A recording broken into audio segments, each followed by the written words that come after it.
जिस तरह से आप पढ़ाते हो मुझे अच्छा लगता है। जिस तरह से वो मुस्कुराता है मुझे अच्छा लगता है। जिस तरह से तुम बोलते हो मुझे अच्छा लगता है। ऐसे जुमले हम अपनी डे टू डे लाइफ यानी रोज़मर्रा ज़िंदगी में ज़रूर बोलते या सुनते हैं। इन जुमलों में हम कह रहे हैं मुझे अच्छा लगता है, इसके लिए आपको यूज़ करना होगा इंग्लिश में आई लाइक द वे। आइए कंप्लीट स्ट्रक्चर देखते हैं। I like the way plus sentence. Sentence ये टेंस या सिचुएशन के हिसाब से चेंज होता रहेगा। आई लाइक द वे ये वही का वही रहेगा, विच मीन मुझे अच्छा लगता है। अच्छी तरह समझने के लिए कुछ मिसालें देखते हैं। जिस तरह से आप पढ़ाते हो मुझे अच्छा लगता है। I like the way you teach. I like the way you teach. जिस तरह से वो मुस्कुराता है मुझे अच्छा लगता है। I like the way he smiles. I like the way he smiles. जिस तरह से तुम बोलते हो मुझे अच्छा लगता है। I like the way you speak. I like the way you speak. बिल्कुल हम स्ट्रक्चर को स्टेप बाय स्टेप फॉलो कर रहे हैं। आप भी स्ट्रक्चर की मदद से सीख सकते हैं, बना सकते हैं। ऐसे बहुत से जुमले अंग्रेजी जुबान में आसानी say that can be really helpful for you. अच्छी तरह समझने के लिए एक और मिसाल देखते हैं। One more example for better understanding. जिस तरह से वो खेलता है मुझे अच्छा लगता है। जिस तरह से वो खेलता है मुझे अच्छा लगता है। I like the way he plays. I like the way he plays. और आखिर में ये सेंटेंस आपके लिए। कमेंट सेक्शन में इसका जवाब ज़रूर देना। जिस तरह से तुम पढ़ते हो मुझे अच्छा लगता है। जिस तरह से तुम पढ़ते हो मुझे अच्छा लगता है। Subscribe to English PS for more advance English sentence structure. Thanks man.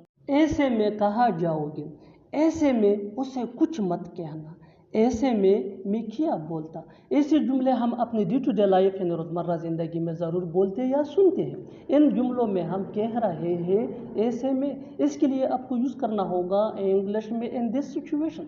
आइए कंप्लीट स्ट्रक्चर देखते हैं। Sentence plus in this situation. Sentence ये टेंस या सिचुएशन के हिसाब से चेंज होता रहेगा। इन दिस सिचुएशन ये वही का वही रहेगा, विच मीन ऐसे में। अच्छी तरह समझने के लिए कुछ मिसालें देखते हैं। ऐसे में कहा जाओगे, where will you go in this situation? where will you go in this situation? ऐसे में उसे कुछ मत कहना। don't say anything to him in this situation. don't say anything to him in this situation. ऐसे में मैं क्या बोलता, what would I say in this situation? what would I say in this situation? बिल्कुल हम स्ट्रक्चर को step by step follow कर रहे हैं। आप भी स्ट्रक्चर के बेस पे सीख सकते हैं, बना सकते हैं। ऐसे बहुत से जुमले अंग्रेजी जुबान में आसानी say that can be really helpful for you. अच्छी तरह समझने के लिए एक और मिसाल देखते हैं। One more example for better understanding. ऐसे में जो मेले खा लो, it whatever you get in this situation. It whatever you get in this situation. और आखिर में ये सेंटेंस आपके लिए।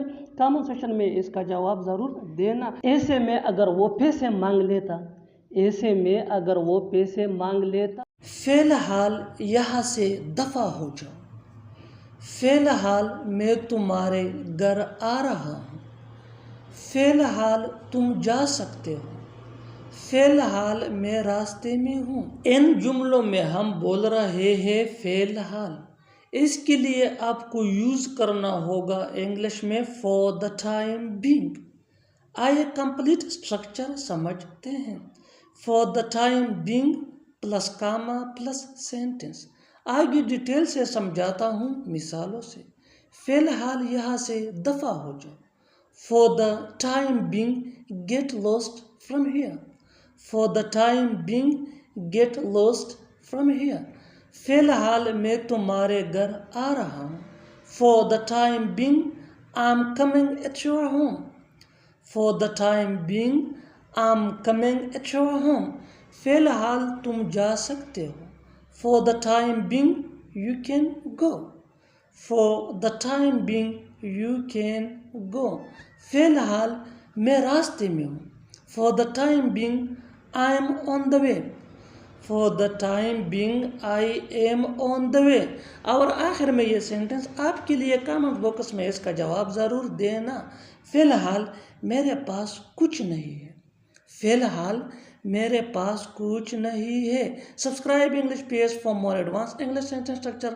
Thanks man.